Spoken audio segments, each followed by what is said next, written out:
Good morning, everyone. I hope you enjoyed your weekend. Football season started, as you can see my background. You probably won't see this in the recorded session, but it's a beautiful display of my New York Giants. I know that I'm a rarity. Many females don't care for football. However, I was brought up on it ever since I can sit up. My dad would tell me all about the game. So it works out because my husband really appreciates being able to watch the game together. So I hope that you all had a really good weekend.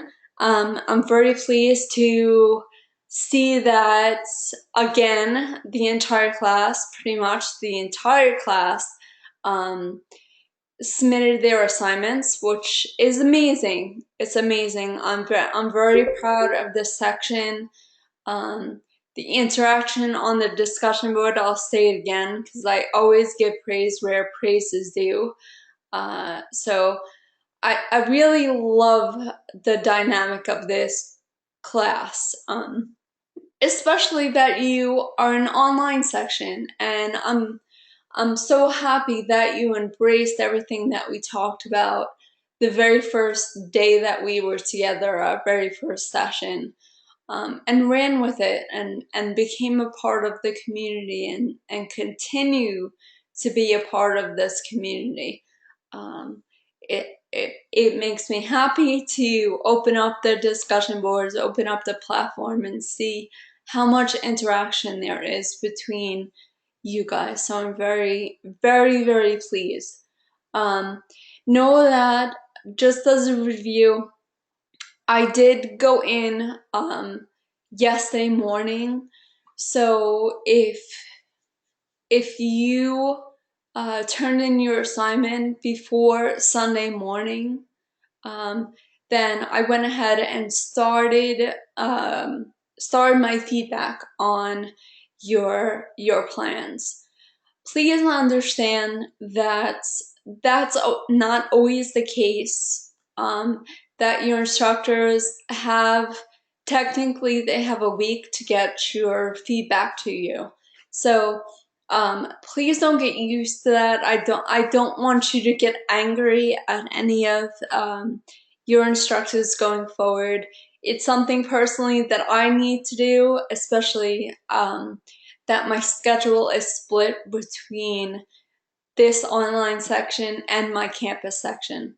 So I went ahead and those in both sections, both my campus and online class, those that submitted early, and I'm talking about, I went in Sunday morning. So if you submitted after, I would say 1 o'clock, then I did not get to your presentation.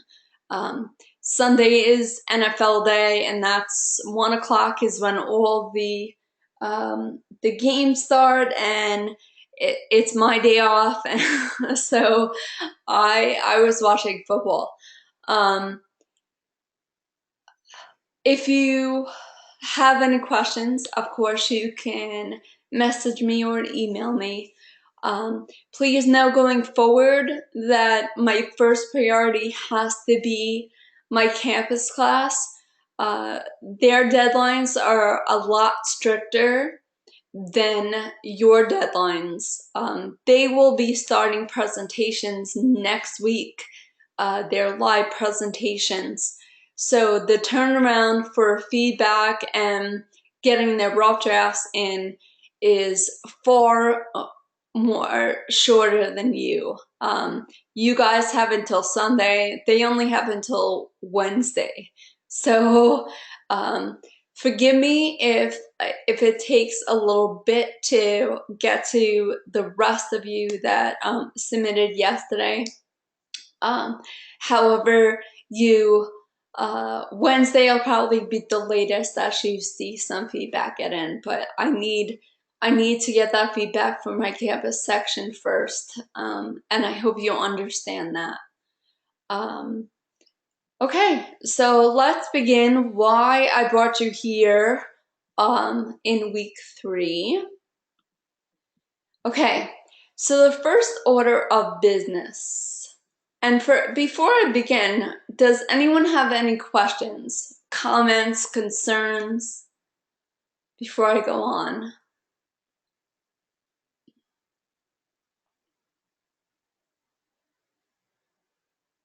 Cool, cool. Okay, Kristen, you have your hand up. Hi, Kristen, good morning. Hi, good Hi, good morning. morning.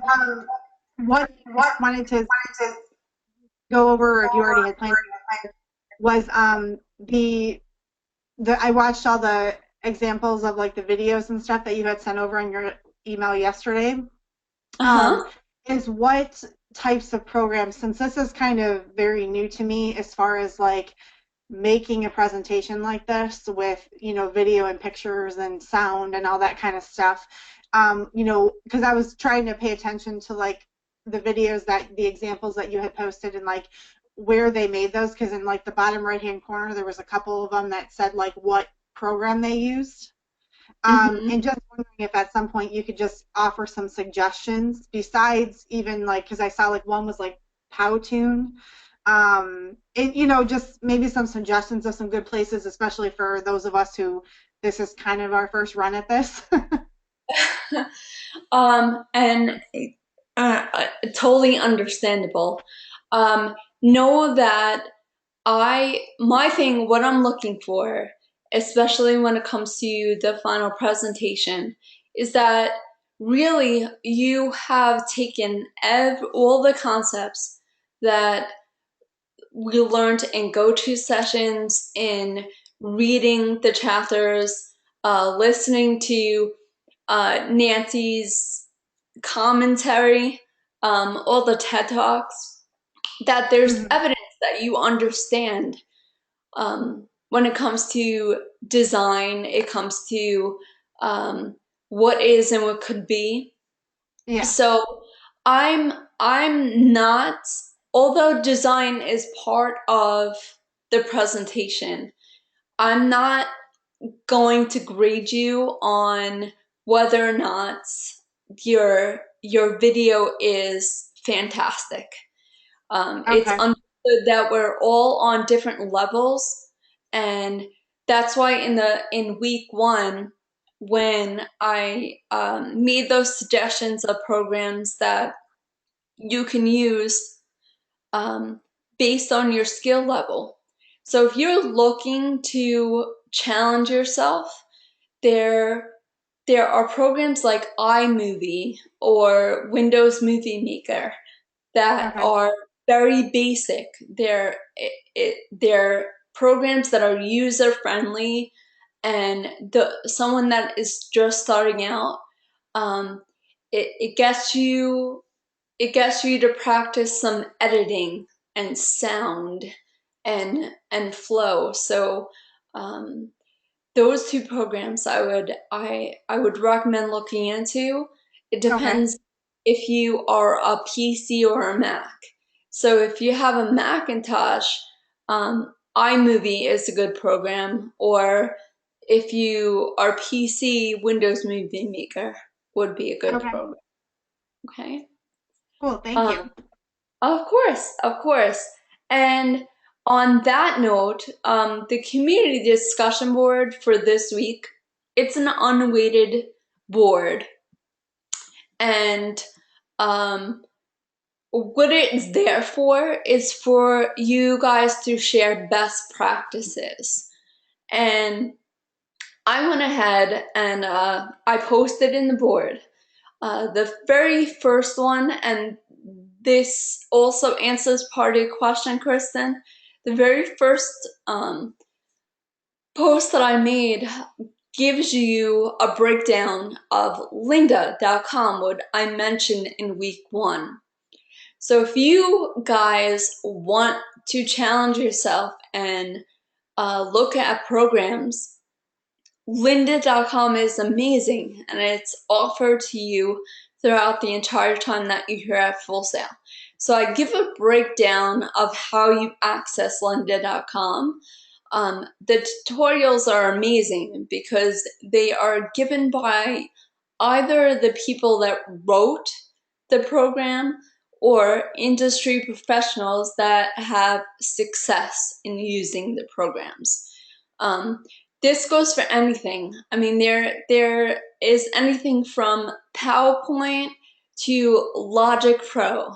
So there's anything from beginner to intermediate to expert, things that you could look for on lynda.com. And again, just as a reminder, any tutorial or seminar that you complete, you get that certificate of completion. So now that education is yours and you have something in your toolbox that you could bring to the table and offer as evidence of a skill that you now have. So look into that. The other thing is what goes along the line with the first draft, and I'll be going over the logistics of the first draft before we leave here today. So don't stress out about that yet. But I also made a post this morning about a program that I use when time permits. That I use to give audio feedback, and it's a program that is available across platforms. So it doesn't matter if you have a Macintosh or you have a PC. QuickTime Player is something that is available in both applications.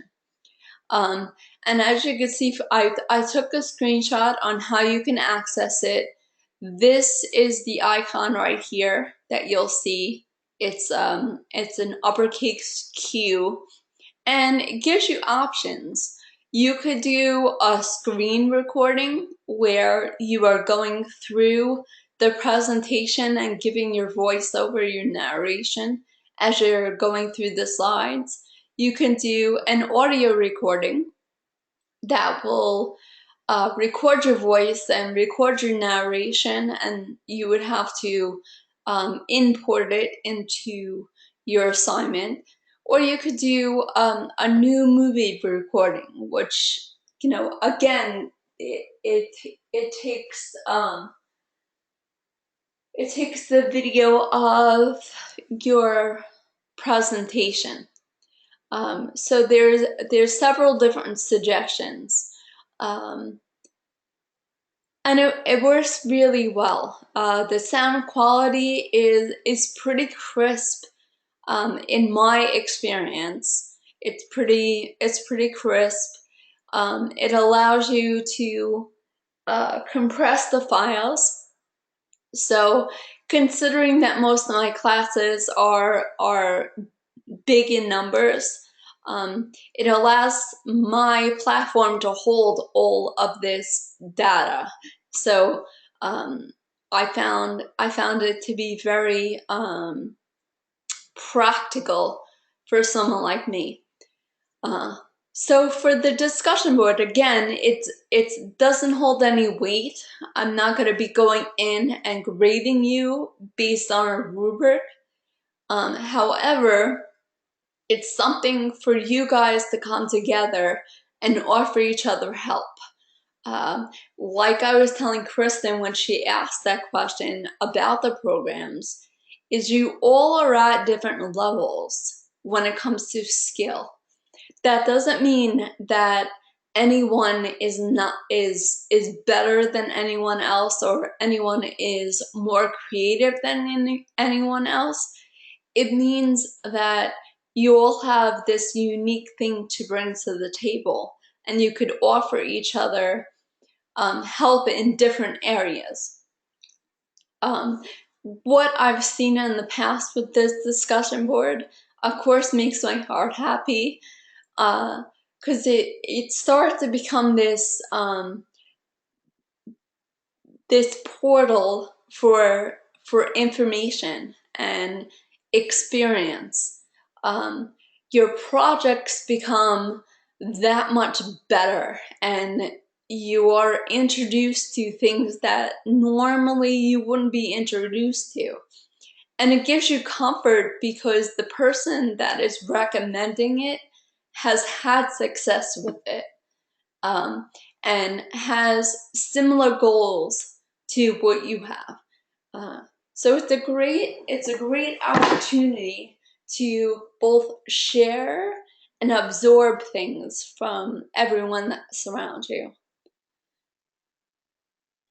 Any questions on that?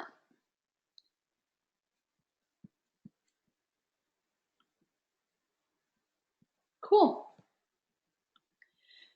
Okay, so today is really about design, and I'm gonna go through some design concepts that Nancy talks about in her book Slideology. And it's something that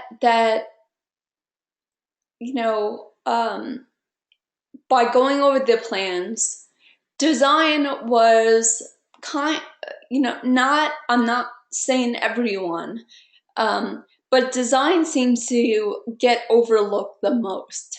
And it's important because it complements what you're saying. It complements your story. And there's things that can be overused and could distract from your story, can distract from your message. So you want to be careful in design, and you want to be thinking of, put yourself in your audience shoes. We did this in week 1 when you were observing the TED Talks. But for design, think about what you need as an audience member. Think about how you look at presentations, how you look at layout. So we hinted about this in week 1 when you were asked to develop a document and use images that would complement your evaluation, and think about how you view a document, how you would like to receive information. And that's what you have to think about when you start to build your presentation. Well, how does my story look? How is it going to translate to my audience? Does this make sense? Does this image even make sense? Does it correlate with what I have to say? Is there too much going on that it's going to be a distraction instead of something that complements what I'm going to say? So the first concept that Nancy talks about is visual vertigo. And visual vertigo is really that. It leaves your audience dizzy. Again, it goes back to the analogy that you are the GPS. You are putting in the coordinates for your audience to follow your direction. The more precise and detailed you are, the better off your audience is, and they're going to reach your destination with you. And ultimately, that's what you want to happen. You want to be able to bring that call to action and have them make a decision and not have question marks over their head. You want them to give them enough that they can make a definitive decision by the end of your presentation. So visual vertigo could be a mess, and if you stare at this long enough, you might get a little queasy. So although optical illusion is pretty cool, this is, in essence, what your audience feels when there's too much going on and you're using too much animation, or unnecessary transitions. Your audience starts to feel dizzy and their eyes bug out of their head. It's, it gets very, very distracting. Unfortunately, I'm not sure what the bugs are in this. However, the concepts I will go over. So the next 7 slides are meant to animate, of course. They're meant to illustrate each of the do's and don'ts, if you will, of animation. So too many animations can confuse purpose. Just think of movement all over the place. Like,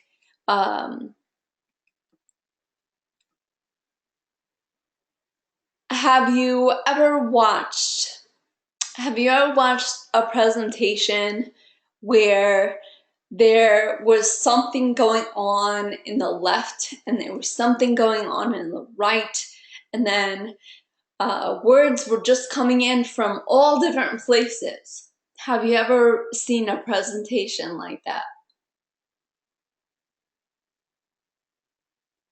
Yes. And it's very confusing. It's very confusing, and you lose the message. I usually make the analogy of a 3-ring circus. Has anyone been to a circus before?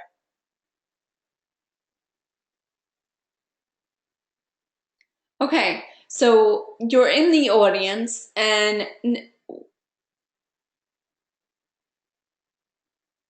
whatever the position that you're in, there's 3 things going on at once. So say you're in the middle, and in the middle is the lion tamer, and your eyes are naturally fixated on what's in front of you.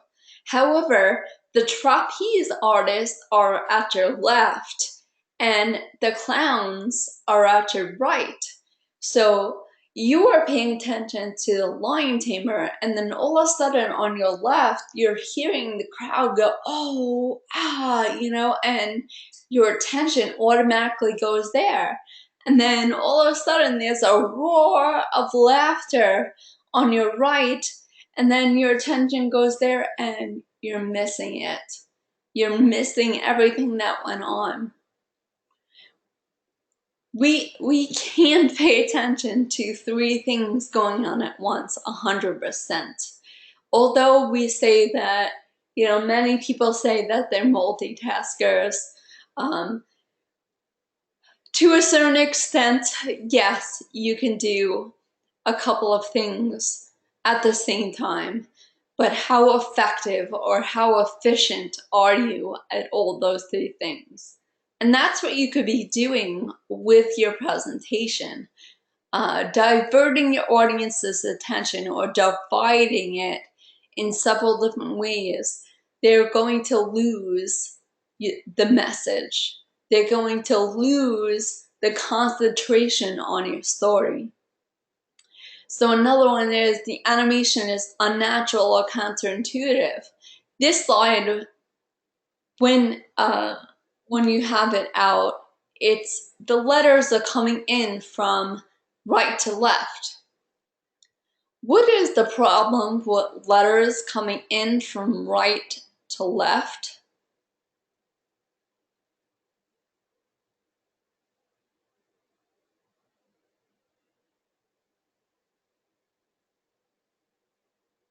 Anyone know?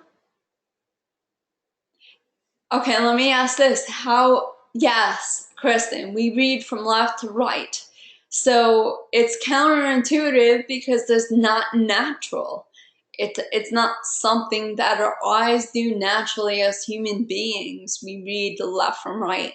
So it's using animation or transition that is confusing and unnatural to the eye. The pace is frenetic, annoying, and chaotic. So we're talking about all of a sudden there's these flashes of imagery or flashes of words, and it just, it kind of reminds me of like a SpongeBob episode where there's so many things going on at the same time, and there's flashes of all the different characters and different squares on the screen. No wonder these poor kids have no attention span, because it's just all over the place.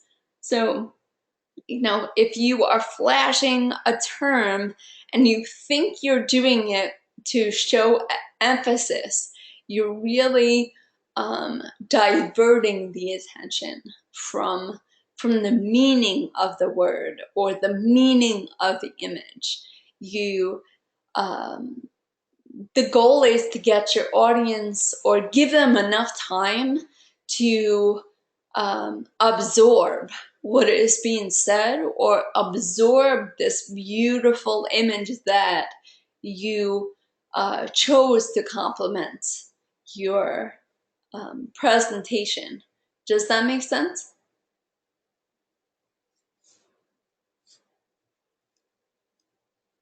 Cool. Okay. Animation style is inappropriate for the content. Unfortunately, it's not doing it right now, but it's all these words, all of a sudden they burst into flames.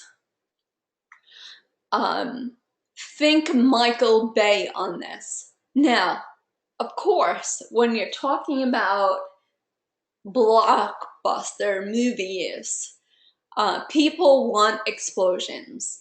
That's what they want. They're like, Michael Bay is attached to this movie, and it's kind of understood that it happens and excites you because you're like, yeah, I'm gonna watch things blow up. However, if it's put into a presentation about inspiring people or about non-violent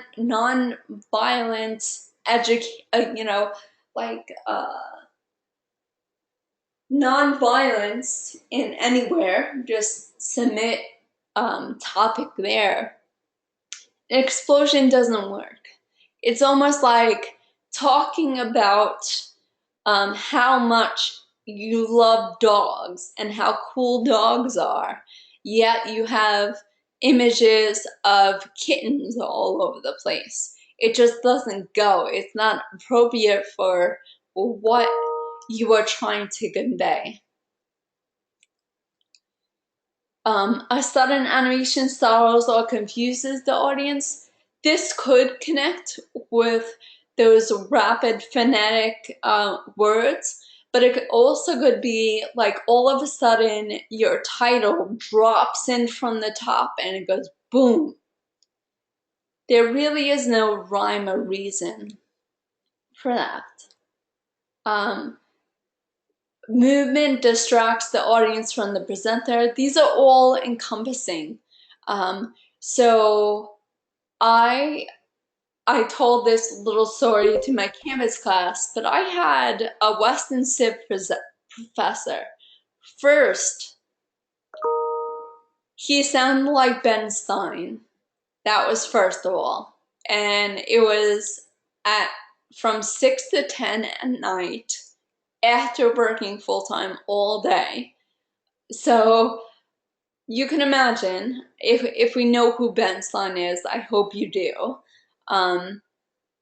He was the famous professor in Ferris Bueller's Day Off, and he's done some commercials, but he has that monotone voice. On top of that, you would go into this classroom and, I was an English lit major, so I wasn't really into history. Although it became very interesting, you would come into a chalkboard with random words all over it. There would be a word in like the left hand corner, there would be a word in the right hand corner, there would be some scattered words in the middle, and you had to make sense of those notes. Does that sound like an effective display for your students to be able to get concepts that they, may not know? Does that sound like that was effective in any way? No. It was confusing to the point where I got a study partner in that class, and we would meet and go through the book and make note cards because there was no way that we could take notes during that lecture. 4 hours, remember, 4 hours, and you got nothing. So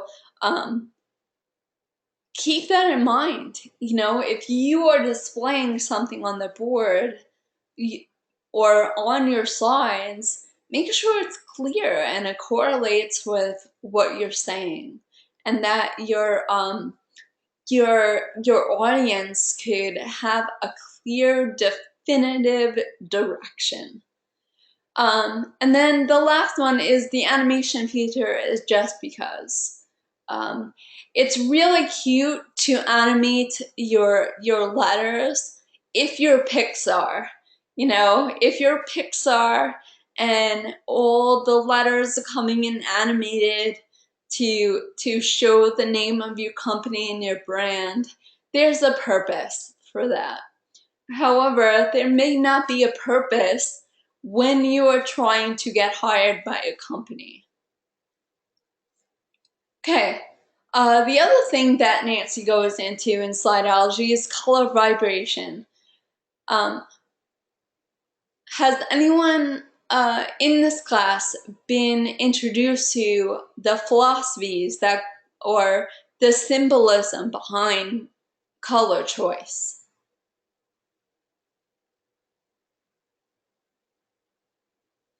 It's fascinating, and a really keen, smart marketing person knows exactly what to do when it comes to the color of their product, the color of their restaurants, the color of their brand, their business cards, their t-shirts.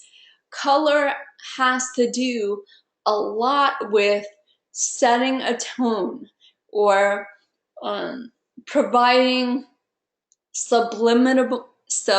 I can't speak today, subliminal messages to your audience brain in how to think. So it sounds manipulative, but it doesn't have to be negative. It's smart.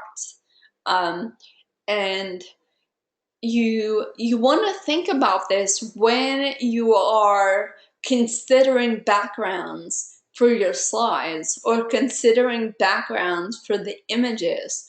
What is going to complement or evoke the emotions that you want to evoke? Like if you are, say you are bringing to light a cause, and your cause is very spiritual and subdued and enlightening, you may or may not want to use bold colors. A bold color might not fit your voice or your flow or your message. So keep that in mind. It's really fascinating. If you look up color vibration or you look up philosophy of colors, it will give you some food for thought when it comes to creating a presentation. Also, be mindful of that. When you are choosing a color and you do things like titles or quotes, be mindful of font color versus background color. I don't know how many times in the past I've gotten slides, and I'm not kidding. I've gotten either black slides with red text on it, or I've gotten red slides with a yellow text on it. So be mindful of how it appears. So I make a suggestion that you take a few minutes and watch your presentation. Go through the slides, see what they look like, how do they transfer when you play your presentation. Can my audience see or decipher any of this text, or any can they read this title? That also goes with the font style choice that comes into play as well. So it's very interesting if you look up the symbolism behind color. It's really fascinating. Okay, a picture is worth 1,000 words, and yes, it's cliche. It's so cliche. However, it's the truth. So if an image is worth 1,000 words, do you need to put it on the slide?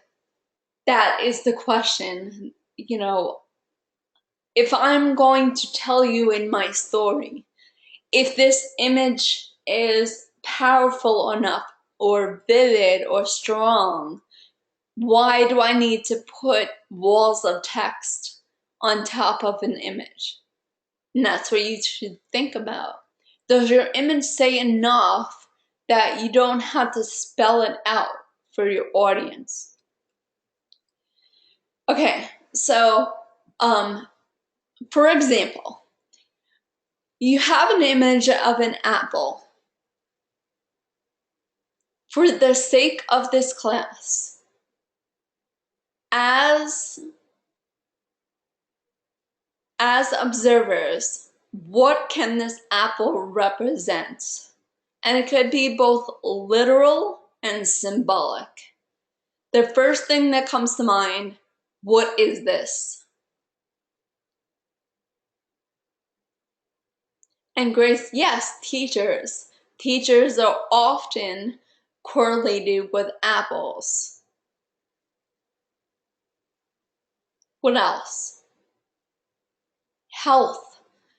Apple a day keeps the doctor away. Absolutely. And innately, we understand that as a society because it's been something that has been representatory of that since we're in elementary school. Something whole. That's interesting. That's interesting, Kristen. Observation. And on the literal sense, we're an audience, we're seeing a picture of an apple, and we understand it's an apple. So, you know, do we have to spell that out? On the other hand, if you don't use an image, you put the word apple on the screen. Now, does this do the same thing as the image does? No. No.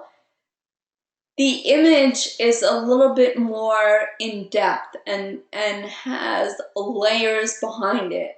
and it would be up to you as the speaker to get that message across based on your story, based on your delivery, the tone of your voice.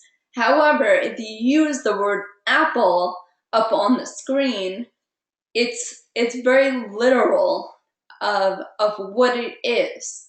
And again, of course, you could make an analogy when you are speaking. However, it's not evoking that type of thinking if you are literally saying the word. Does that make sense? Cool. Okay, so what does this do if you were to use both? And why is it X'd out? What would showing both do?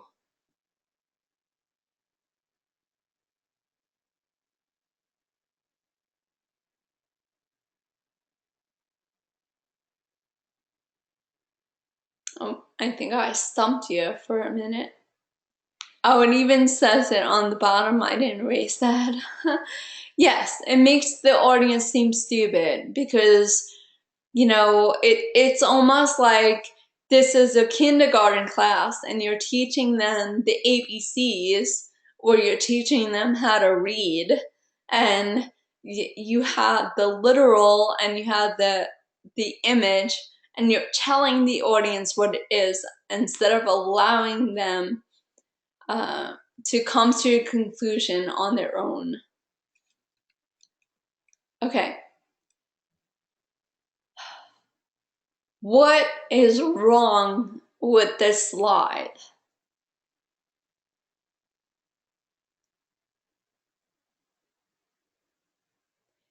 Way too busy.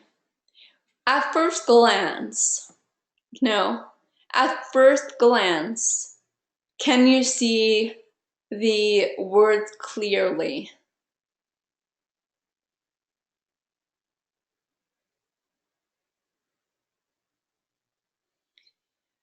It's almost as if you were to use the slide and talk in your voice about overcrowding, your audience would get it. They would get it because they've been in a crowd like this. They've been closed in. They've been uncomfortable, and it's somewhat chaotic. So just using the image could be just as effective. But when it comes to design, when Nancy talks about overcrowding doesn't add clarity, it's similar to the analogy that I used, the three-ring circus. If you are using more than one image, make sure that there is a balance and there is a rhyme or reason to why you're using it. How about this slide?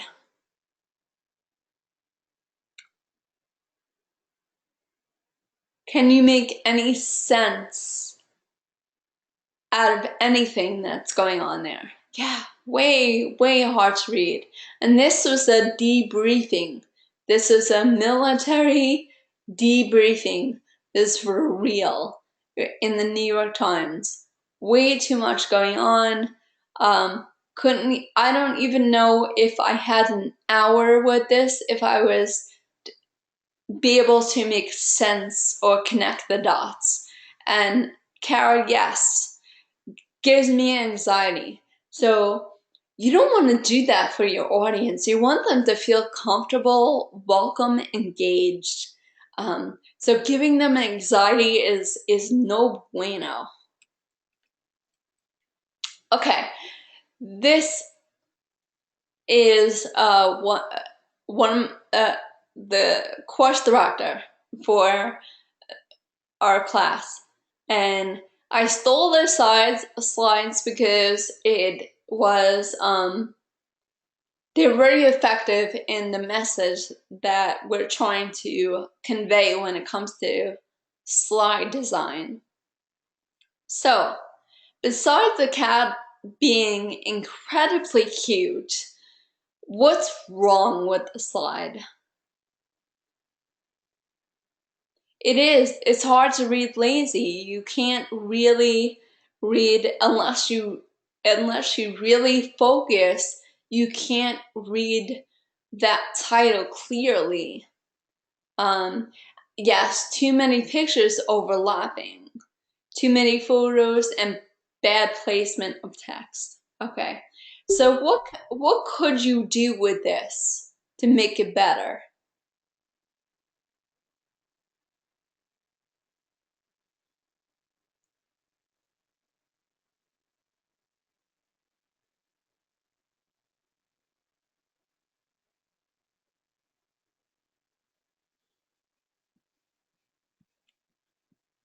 Less pictures, borders around the pictures. Yeah, borders definitely could work.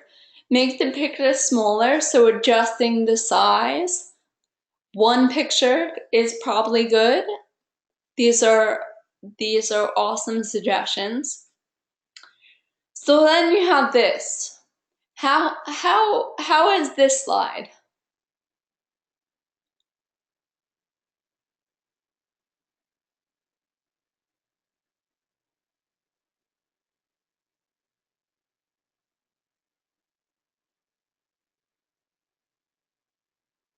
It's definitely better.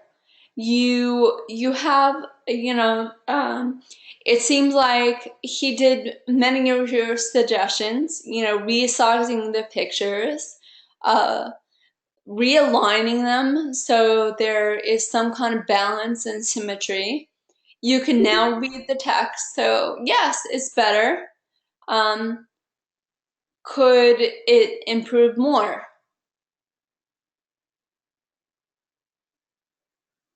Okay. So then we have, and I believe, I think it was Amanda or Kara said one picture. Amanda did. One picture is probably good. Okay, so we have the one picture. Is this slide effective?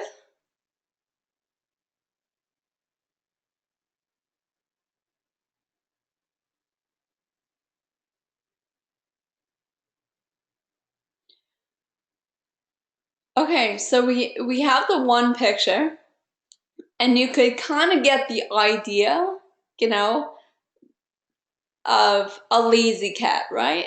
It's a cute cat just sprawled out and laid across the computer screen. And um, the presenter could present that story in a way. Could this improve at all?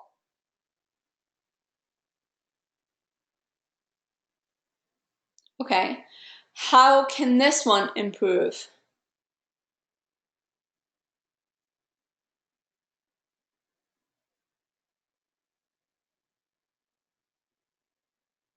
Center it and make it bigger. I like it. Yeah, there isn't. It seems lower from the top than is the bottom. Absolutely. What else?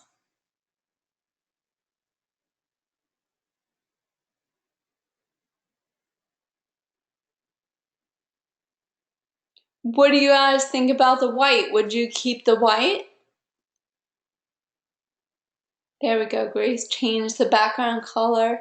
Maybe add the text. You could, Kristen, you could re-add the text. But again, um, the image can speak for itself, and you can also convey that message when you are giving your delivery. But there, the background has changed. Amanda's suggestion to make it bigger and center it. Much better, right? Cool, cool. And don't you want to just kiss his forehead? Such a pretty kitty. But see how, you know, it takes a work through. It takes a few turns at it to understand the most effective display. So I'm not saying that, well, the first slide was a little chaotic, definitely. But some of the other slides after it, you would think that they were decent, or, you know, they were pretty good. But always challenge yourself.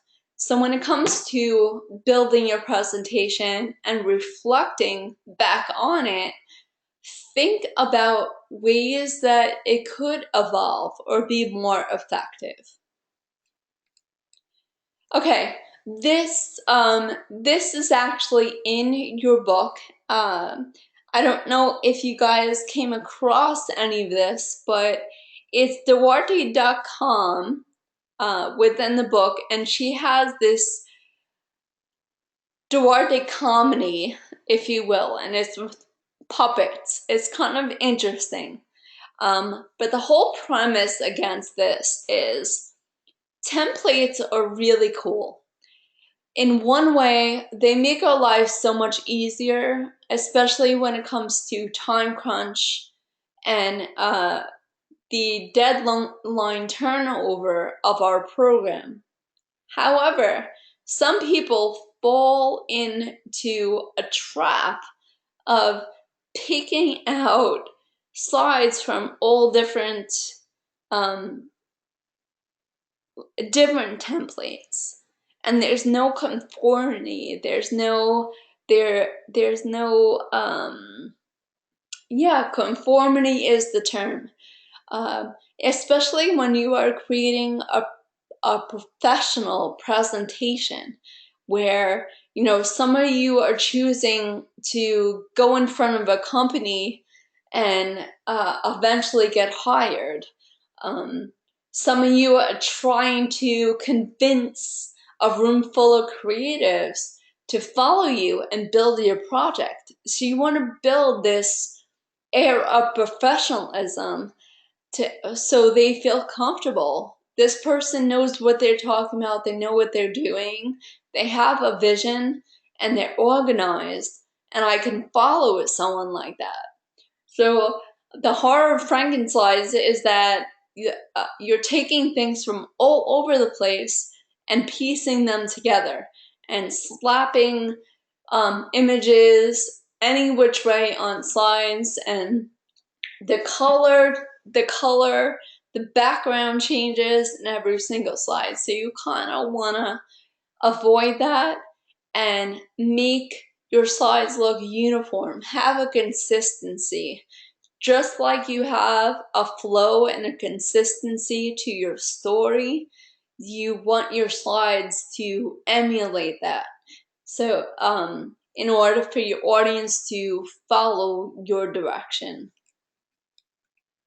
Okay, activity time. This is kind of a cool little activity that goes with finding effective images.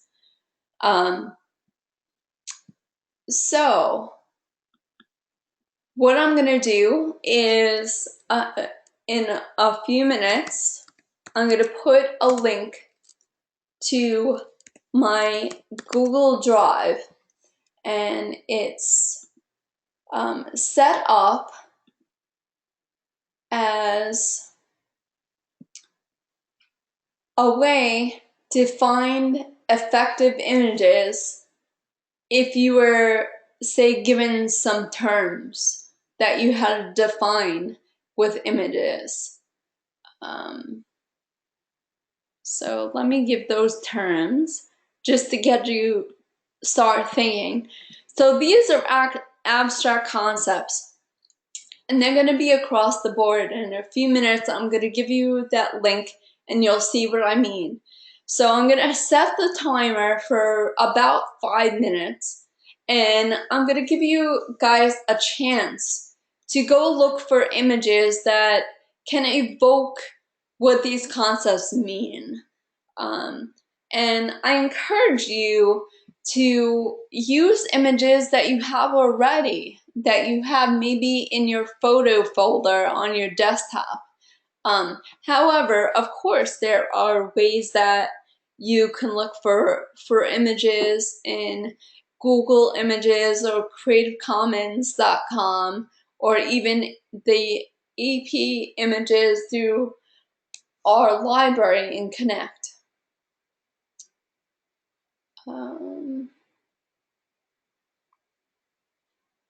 And forgive me, I am having trouble looking for this link.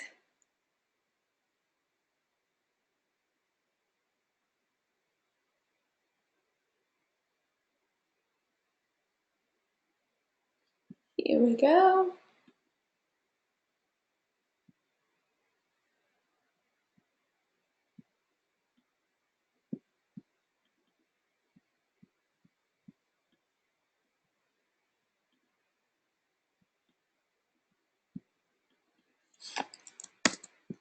Okay, here comes the link.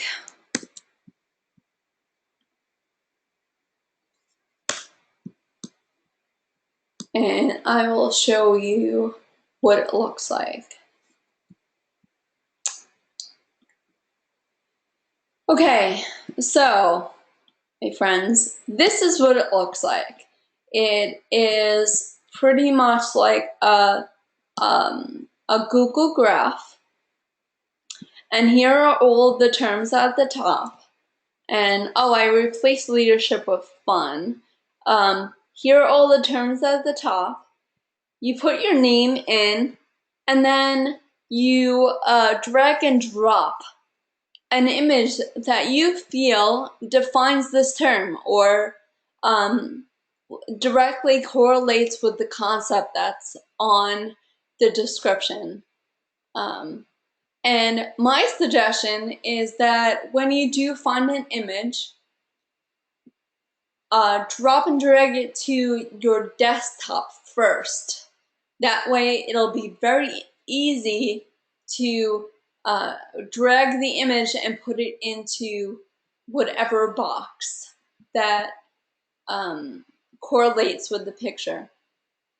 So as an example, I put my images up here of what I feel fun is, and teamwork, and struggle, and stinky. And I want you guys to have fun with it. It's an exercise to get you to realize the power of an image when it comes to your story. And like I said, I'll give you about 8 minutes. I usually give 8 minutes, I'll be fair. And then I'll look for volunteers to talk about their story, talk about their image. Cool?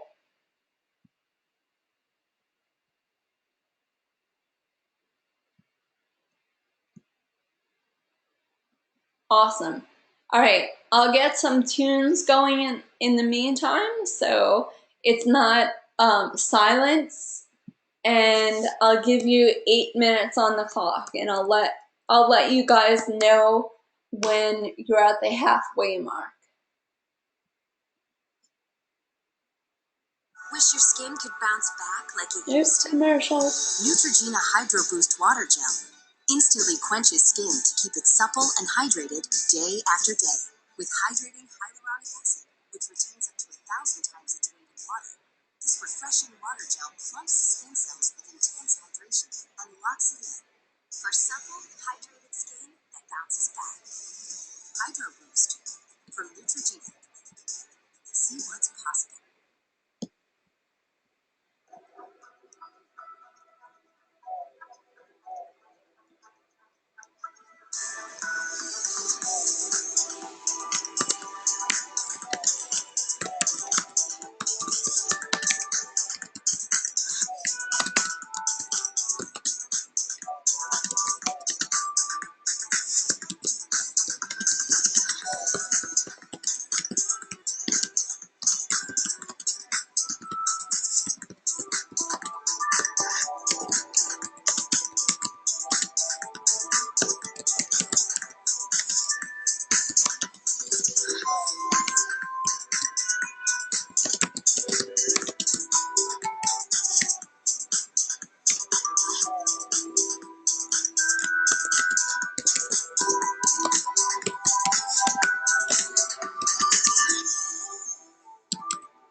Alright guys, I'll give you a few more minutes. I'll extend the time by until like 11:12.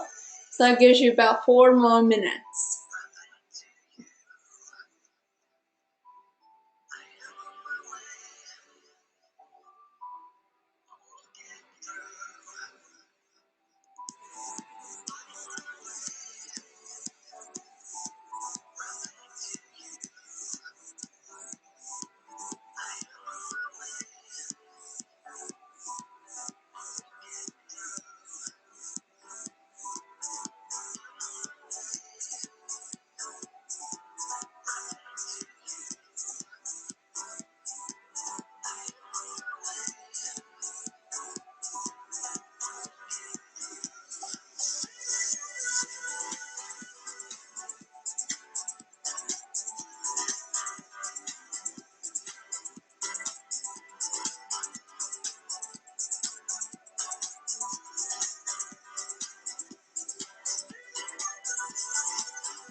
All right, guys. I hope you enjoyed this little activity, and I'm gonna ask if anyone would like to volunteer to share what they came up with.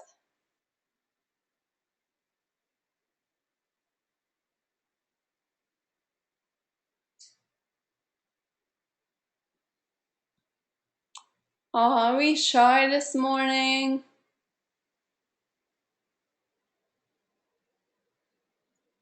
I'm seeing some really great pictures. Cool. Kara, me unmute you. I'll find your name. Hi, Kara. Hi, how are you? I'm well. Let me find your name. Let's see. Kristen.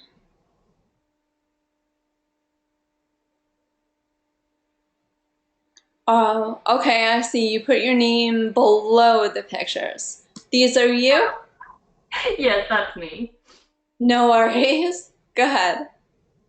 All right, so the first one is fun, and that is a picture of me with my family at Six Flags.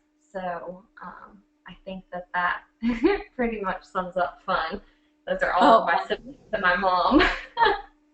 Mm-hmm. So, and I'm not exactly, I missed the beginning, so I wasn't exactly sure what all I'm supposed to do with this. The next one. Yeah, it was basically finding an image that would help your audience understand the concept. Okay. Cool. Yeah, I guess that works. And then the next one is a swim meet, and for teamwork, you have to work as a team for your team in order to win. And I also help out with organization, so I work with all of the coaches and volunteers to get all the kids where they need to be. And without teamwork, it would be pointless and effortless because no one would be where they needed to be. Awesome. And the next one is struggle. That is me in the hospital, going through the very beginning stages of my treatment for cancer, and definitely probably the biggest struggle I have ever faced. So I think that probably does a pretty good amount of justice in showing my audience struggle. Absolutely. And blessings that you are doing well. Yes, exactly. And then the last one is cows for Stinky, because if you've ever been to a farm, you know that cows smell really bad. And I think most people would probably automatically think that, or milk. So those were my photos.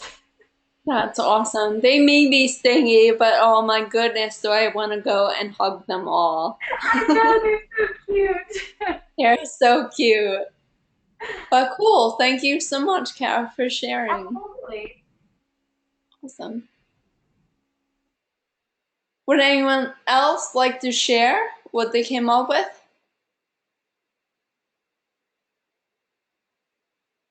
All right, Grace, cool. And Kristen, you'll be after Grace. Hi, Grace. Hi. How are you? I'm doing okay. How are you?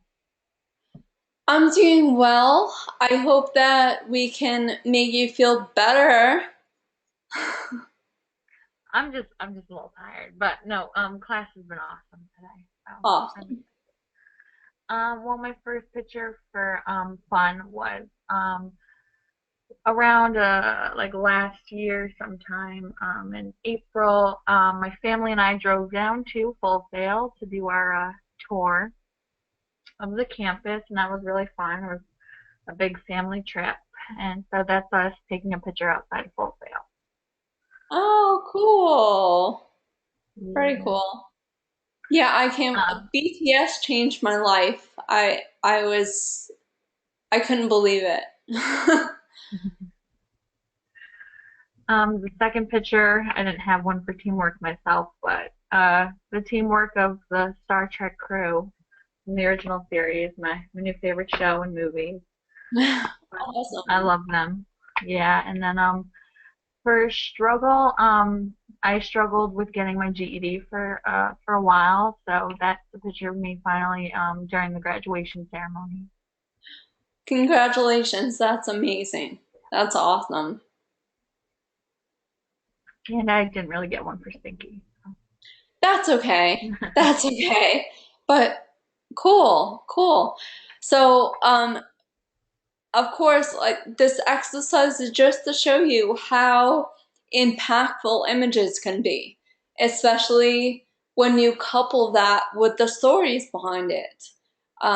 Giving your audience time to absorb it and then listen to what you have to say, like getting them to ponder, getting them to think, and then listening or being excited to listen to your story based on your picture.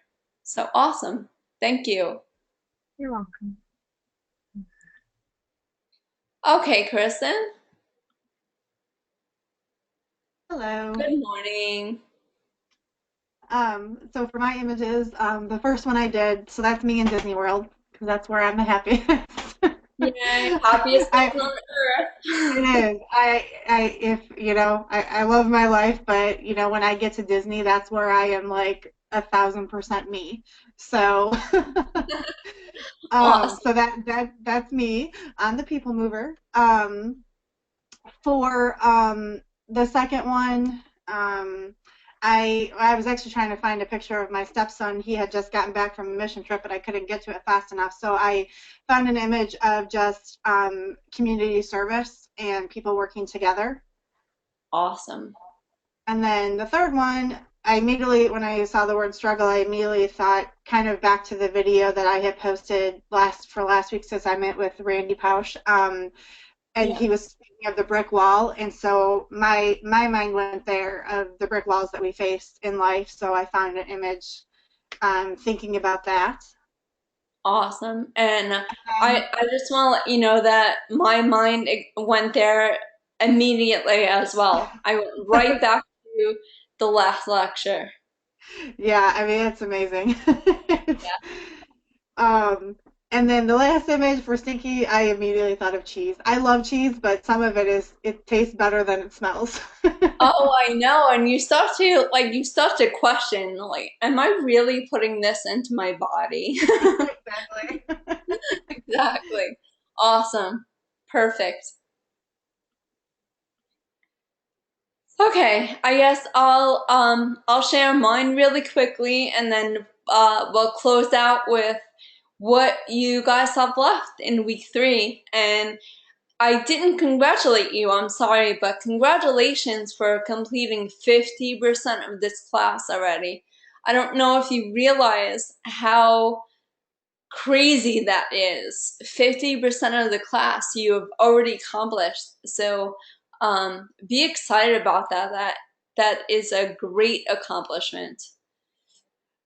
Okay, so for me, this little dude right here is not, if you saw him stand up, he's not such a little dude, but that is my godson Joey. And we got the chance to spend the whole day together. Thanks to the blessings that I have here at Full Sail. During the Christmas season, they go all out. Not only do we have a Christmas party for the staff, they open up the campus the day before for all the staff and their families to enjoy what they call Santa Land. And we had a blast. As you can see from his face, he loves trains. So we went on the train that went around the parking lot, and he was just so excited, and seeing him excited makes me excited. So that was a load of fun. Next teamwork. Again, just Even though Full Sail does pay my salary, they don't pay me to big it up. It's just they do it by being who they are. So the next picture with teamwork is, it's an organization called Pure Motivation. That is an organization on campus that you go around in the community and you volunteer for, whether it's Habitat for Humanity or the Miracle Network, where you get to be a coach for handicapped kids to play sports, or in this case, it was a organization called Feed the Children. And you were put into stations where you had to kind of work together to make these packages, these care packages that would go to the less unfortunate and the less fortunate. And what a day. It was just incredible. Just seeing the results and how many families you can feed with the amount of stuff that you were given. It was crazy. Struggle, I will say that it was a struggle and a blessing at the same time. But as you know from previous, I graduated in December with my MFA in creative writing. But at the same time, I still taught. And at that time, I was on campus for the entire year, and my campus classes were huge. So dividing my time with giving my students 110%, which I don't divert from that. That's my priority. And then giving 110% in school was a bit of a struggle, but it was a sweet victory, and I appreciate it. And then, of course, the Stinky, although you just want to pick him up and snuggle his face, is a skunk. I just allude Stinky with the skunk. So I hope you guys enjoyed that little exercise and really got a chance to understand that images really do tell a story, and they could be just as impactful as your words can be. Okay, so to wrap things up, the first draft. The first draft is that it's your first draft. So although in the email and the announcement, I encourage you guys to utilize this or think about this as if it is your final presentation, it's not your final presentation. So in the planning process, what is so amazing about this process is that you're getting all your ideas out, you're starting to build upon your ideas, and you have this support from your peers and myself with getting feedback. And you have this ability to go in and make changes and evolve and edit, redefine, rediscover. And know that ultimately, my hope for you is that this continues to be a work in progress, that you continue to take this with you, and as you go through the program and you start to develop the skills that you're talking about in your presentation, that you'll go back in and you'll refine and you'll make this even better. My only requirement for that is that when you get in your portfolio classes, that you email me and you send me this presentation so I can see your evolution.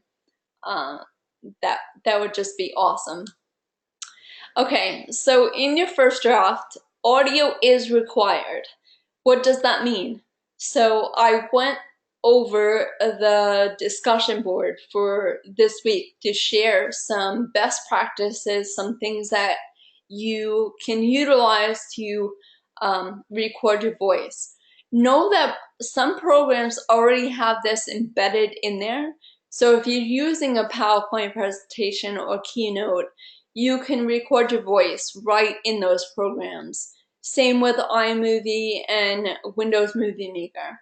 However, if you are using programs like any of the online programs, you may have to use an outside device and import audio. You may find that importing audio in PowerPoint is more effective and efficient than utilizing whatever is available in that program. So I offered QuickTime Player with you. There's many others that I hope that you guys will encourage each other to use. Okay,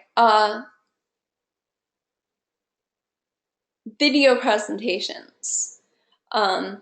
If you are savvy and your ultimate goal is like you're in film, or you just love making, even if you just make films for your family, and video presentation is something that you want to do.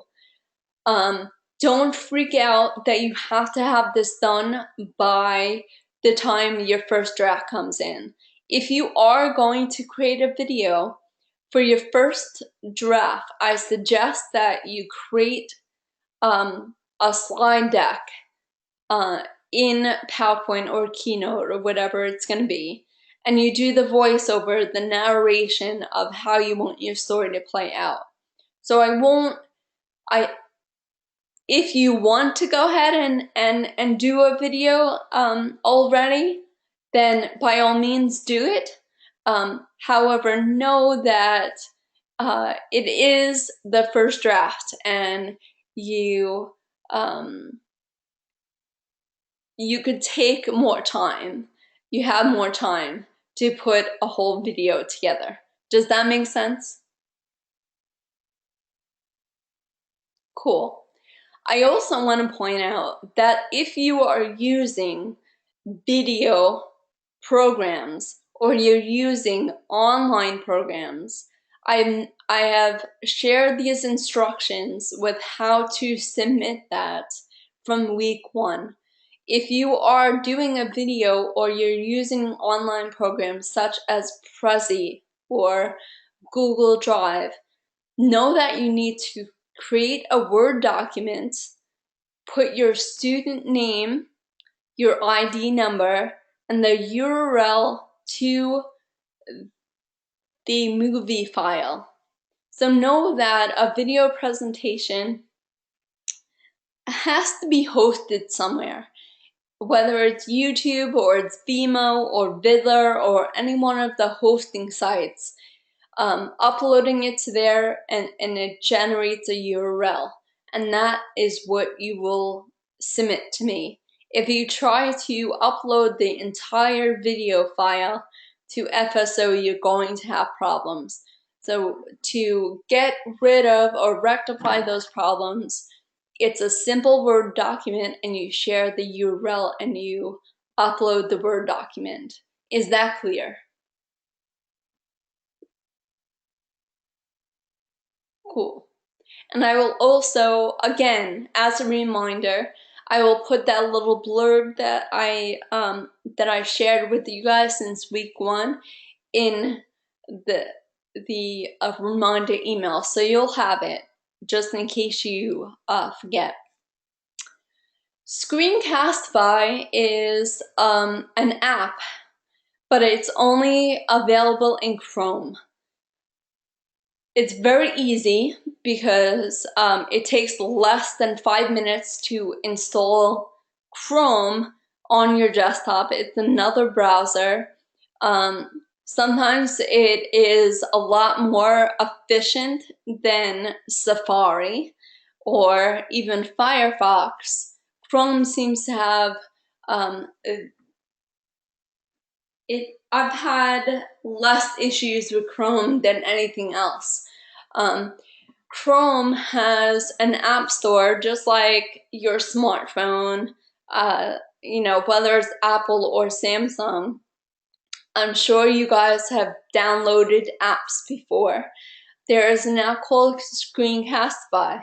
And if you are doing your presentation in Google Drive, Screencastify is an app that you can use with those programs to record your voice, and it's very user friendly, and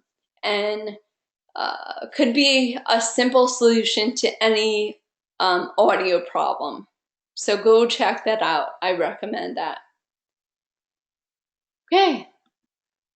Do you guys have any questions?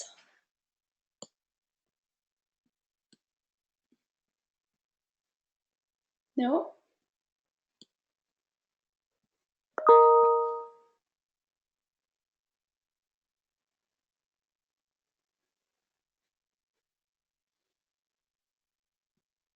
Okay. I guess seeing a response from 2 of you, that I've done my job and you guys know what to do.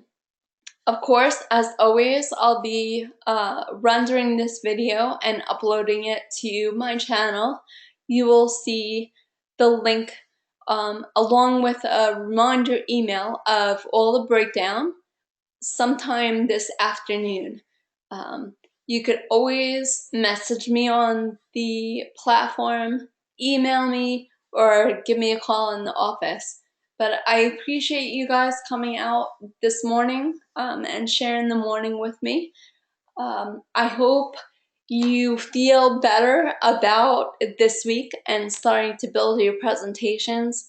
I'm really looking forward to your dress. Enjoy the rest of your day and keep in touch.